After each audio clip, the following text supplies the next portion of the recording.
The best of money matters. Under the radar. You're listening to Money FM 89.3, and it's now time for Under the Radar with me, Chua Tian Tian. Now, when it comes to sportswear and sneakers, one can't help but think of two brothers who went from working partners to worst rivals after World War II and a family feud. Now, yes, we are talking about Rudolf or Rudi and Adolf or Adi Dassler. Now, the duo are also better known as the Dassler brothers. Now, both brothers ended up starting shoe companies of their own, and they grew to become two of the most prominent players in the industry today. We are talking about PUMA and Adidas. And today we're going to turn the spotlight on PUMA, which was founded by Rudi Dassler back in 1948.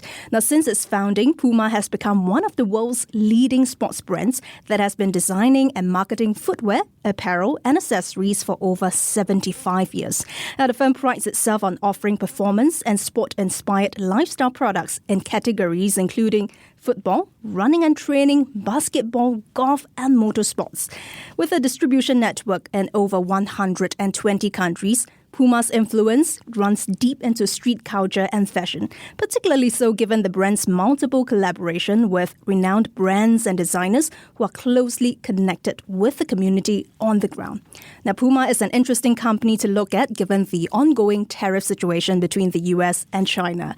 So back in February 2025, the shoemaker said it is shipping far fewer Chinese-made sneakers to the US as the trade war between the two economic superpowers heats up.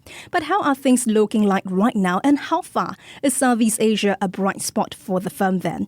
Meanwhile, PUMA is also ramping up the throttle on a brand refresh to increase its presence and higher-end channels for sports and lifestyle products. More recently, the firm teamed up with Spanish luxury fashion house Balenciaga on a new Winter 2025 collection that include tracksuits and reimagined versions of the PUMA iconic Speedcat shoes.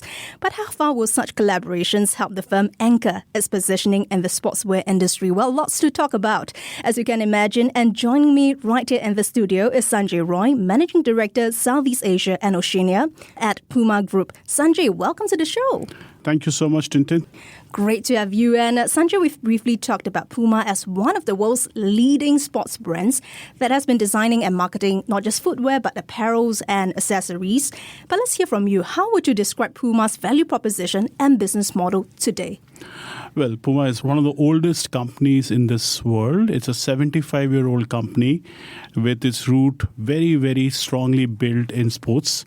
It's a heritage which very other few companies can cope with. And the value proposition remains as we are going to be first for the athletes and the sports, and then our takeover on the lifestyle side of it. And that's been our value proposition for the longest time. We're always athlete first, and then we have a lifestyle version of the same athlete. I see. Now, PUMA is one of the most prominent players in the sportswear and sneakers industry, with the other player being Adidas. And in fact, the two companies go way back. They were formed after a family feud between two brothers. No surprise that there is a lot of history to go back into, and given how that whole family feud was made into a Hollywood TV series. But that aside, what is the positioning of PUMA throughout the years, and what is the key differentiating factor between PUMA and Adidas? Well, it's very strange, but it's two of the largest sportswear companies in the world are based in the same city, in fact, in the same village in Germany, about 500 meters from each other, and each of us can see the other building. So you can imagine there is a lot of commonality between both the brands. Both are very, very extremely well rooted in sports. Both believe in the athletes part of the business. Both are very, very rooted in football, as you would assume it's a German company. But at some point, we took a more balanced position where we are athletes and lifestyle, and share of a business comes equally from both sides of the business, while Adidas remained probably a bit more on the performance side of the business.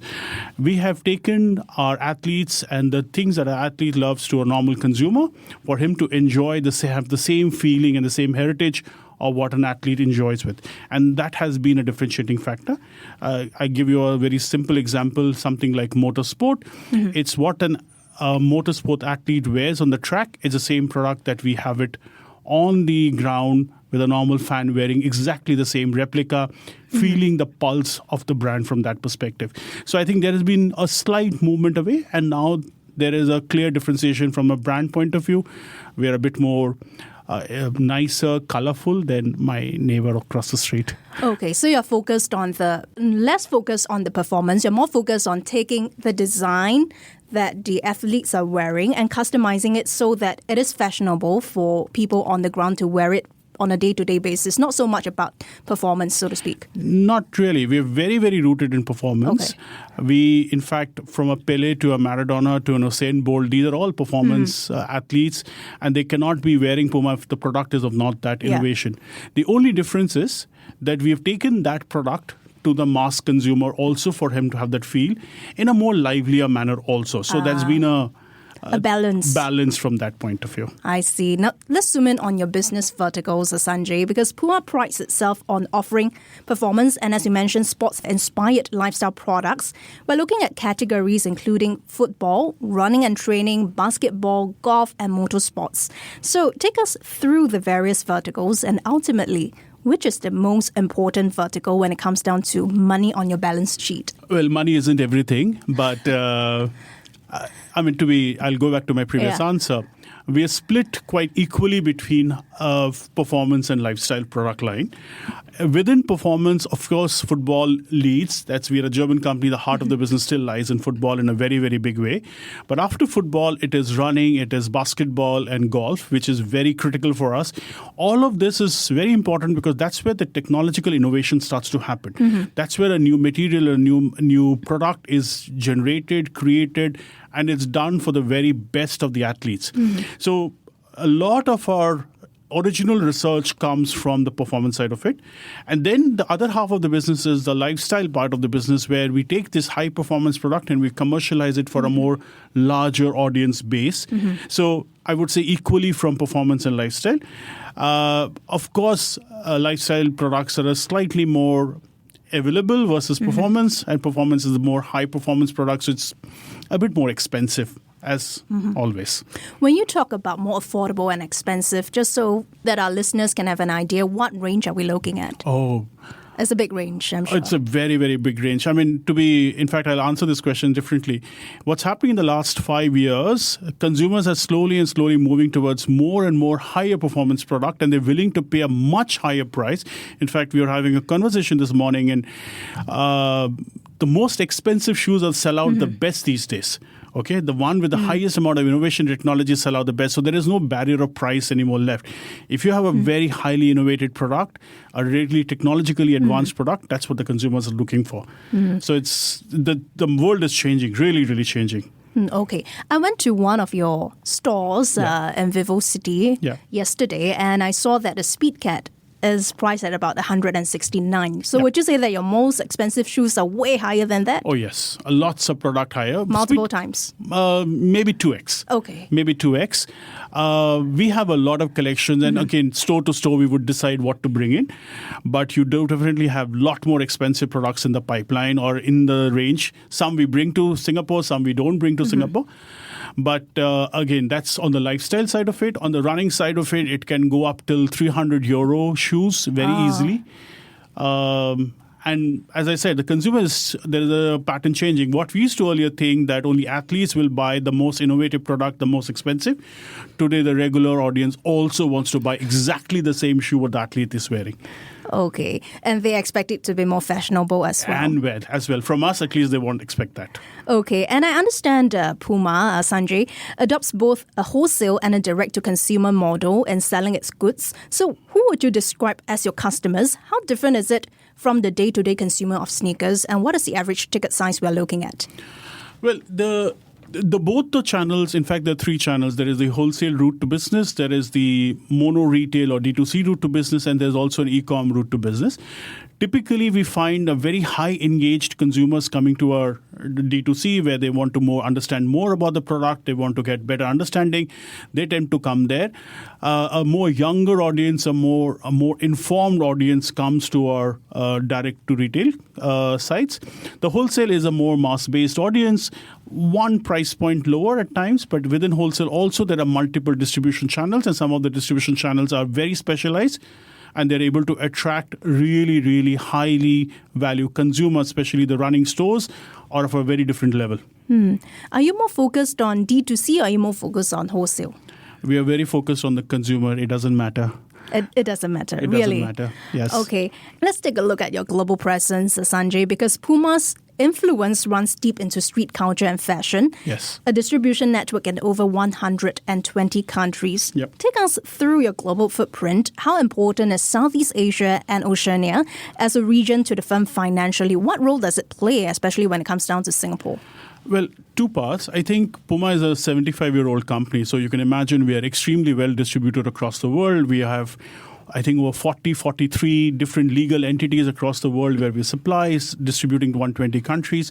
So it's a really, really global company. We are there in South America, North America, Australia, any part of the world that you can think, we have a presence there. What is happening to Southeast Asia and this part of the world is slightly different. I think in the past 20 years back, Milan and New York and London were the heart of fashion and the heart of new technology. And now Asia has become the heart of the new world, with Southeast Asia is one of the major anchor points where new technology, new introduction to lifestyle, new fashion is coming through. And that is where Singapore is poised. We do most of our most interesting work out of Singapore and Southeast Asia today for a global rollout to other parts of the world. So a lot of protos are tested in Singapore. And the way it works out in Singapore is what is absorbed in other parts of the world. So Singapore is really, and Singapore and Southeast Asia both are becoming very important as a centerpiece. It's not the largest business. It's still a smaller business compared to what a Europe and North America or China is. But it's definitely where the heart of innovation, the heart of fashion lies today. Okay, and in that case, I'm just trying my luck over here. Could you give us an example of the types of prototypes that are tested over here? And you talked about how you're not bringing all designs to Singapore. What kind of designs can we expect in Singapore and in Southeast Asia? Is it more fashionable than the rest of the world? It is actually. Think on the performance side of it, right? Some of the products line that we sell in Singapore in the running side of it, it's not available in the rest of the world because the consumer here is asking for really high innovation product and that's what sells out. The more basic product lines sell in the rest of the world, or I shouldn't say that, but the absorption rate is faster there. For us, it's the reverse. It's the most high-end product. The more high-end product, the more high-end collab that we are able to bring in. That's the kind of product Singapore and Southeast Asia is looking for, both in performance and in lifestyle. So more interestingly, anything which is innovative, anything which has a high technological input into it, that's what we would like to bring to Singapore and to Southeast Asia. It has a demand for it. Okay, so if I can try my luck. Yes. I'm trying my luck for the second time over here. What is the one design that audience should get from Puma Singapore that they can't get elsewhere? I mean, I think... I know you have many collabs. We talked about Balenciaga earlier in the introduction. I mean, I would probably, specifically to Singapore, more performance. I think Singapore is more very performance-oriented. And I think products like Fast Star, Deviate Elite 4, these are very, very specialized product. Where the rest of the world is able to push them, I think the incubating country has to be Singapore and Southeast Asia. So what are the trends bolstering numbers for Southeast Asia in your opinion? I think three parts. In fact, one is on the running side of it, we are seeing a really big upsurge. Our share of running in the past has been very small, and we see a massive upsurge coming on the running side of the business. We see adoption of new technology, higher price point product coming through very, very fast. Two, we're seeing on the lifestyle side of it, the low-profile shoes is becoming a very, very big hit in this part of the world. The consumers love it. It's a new fashion item, and everybody is going it. The women are loving the shoe, and I just not able to supply enough of it. And the third part is for our strength, Motorsport, especially after the launch of the new movies, has suddenly come to interest, and that we have an extremely strong roster of licenses there with Ferrari, McLaren, Porsche. All of that is coming to heat, and that's really giving a lot of edge to us. Staying on the macro environment, though, Sanjay, the firm's former CEO had in February 2025 said the shoemaker is shipping far fewer Chinese-made sneakers to the US as the trade war between the two economic superpowers heats up. How are you diversifying your risks? Well, We were over-leveraged in China to some extent, and I think we are doing a bit of diversification to the rest of Southeast Asia. Countries like Indonesia, Vietnam, Cambodia are going to gain. But, I mean, supply chain is a very, very tricky thing. It's not that easy to diversify. Technology, manpower, material is not always available that easily. So we will be doing a bit of diversification, or in fact, let's say new growth will go into new countries. But the trade war between US and China is anybody's guess which direction it goes. Who knows? Tomorrow there might be a settlement between US and China, and diversification may not be required. So it's a wait and watch game from that perspective. Yeah, so wait and watch before any massive investments. Yeah. In the meantime, Sanjay, let's talk about Puma's next level cost efficiency program. I understand it is progressing as planned, but how far will the initiative boost the profitability of the firm's Southeast Asia and Oceania's businesses? I think the next level needs to be seen in a different light. I think post-COVID, there was a massive surge in business, and the forecasts were made based on those kind of surge remaining. Now what has happened with most countries and most companies across the world is everybody is optimizing a bit. Everybody is reforecasting a bit, and hence bringing the business to a normal track. And that is what is going to happen. Of course, there is a bit of, for us to grow faster, we do a bit of pruning of the garden has to be required. Yes. And we are also doing the same thing. Nothing exemplary, if I would say. I think it's a regular, after every couple of years, you need to do a bit of pruning to make sure the right set of fruits grow well. And it's going to happen. Southeast Asia is not affected by a lot by that change. Okay. Now, if you're just tuning in, we're in conversation with Sanjay Roy, Managing Director, Southeast Asia and Oceania at PUMA Group. Well, we talked a lot about the road ahead, Sanjay. And we have to talk about how PUMA is also ramping up the throttle on a brand refresh to increase its presence in higher-end channels for sports and lifestyle products. Now, that's a change of focus from before because, as I understand, before it was all about maximizing sales growth, even if that meant selling relatively lower-priced shoes and apparels. So take us through the brand refresh efforts and the rationale behind that. I think more than the brand rationale, I think what's happening is the consumer is changing. The younger consumer today is wanting high-end products, high-technology products. Instead of buying 2 units of an apparel, he wants 1 phenomenal unit of apparel. Yes. Okay. He's spending on lesser units, but on high quality of units.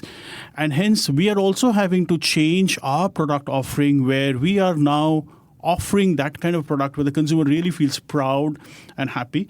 The days are gone where the consumer was more budget, okay, and the days are now going upwards. So our product position, all our marketing, assortment changes, our retail presence is all having to change to a changing consumer who's probably younger and probably wants lesser but more higher valuation. And I'm sure all of you can everyone is that. Moving up the value chain. Yes, precisely. I mean, it's good for all of us. Let's put it this way. Okay. And speaking of moving up the value chain, we must talk about partnerships and collaborations. After all, they appear to be at the center of the brand's strategy to reinvent itself. I mean, PUMA had collaborated with the Premier League. Yep. You have collaborated with fitness race organizer Hydrox. Yep. You have K-pop star Rosé in your campaigns. Yep. So how far would such collaborations help, PUMA anchor its positioning in the sportswear industry? I think the collaboration serves 2 purposes. One is when you collaborate with, let's say, example, Hydrox, right? You need to innovate and bring your product to the level where an Hydrox athlete finds it happy to do it. It's not a marketing gimmick. You need to make products which are that innovatively strong, and platforms like Hydrox test brands like us to make sure that we offer product of that level. You cannot have products which will not work. Similarly, an EPL, right? You want to be in an EPL and a ball, your product have to be of that level of innovation where the athletes are willing to wear it, use it, test it. So all of these collaboration on one side force us or help us innovate and push the boundary on innovation. On the second side, it also on our side gives us a bit more credibility when product of ours get used at that level. It gives us the credibility for a larger audience to say, okay, if they can do this kind of collaboration and the collaboration works, that means the product is a very high credibility. And even if I'm not buying the top end line of the product, the second line of the product is still equally strong and good. So these collaborations are very important for us to test the boundaries of our technological skill. Similarly, on the fashion side with Rose, we need to provide something which a superstar is willing to wear and flaunt. She's not going to wear any product. So it must be of her taste.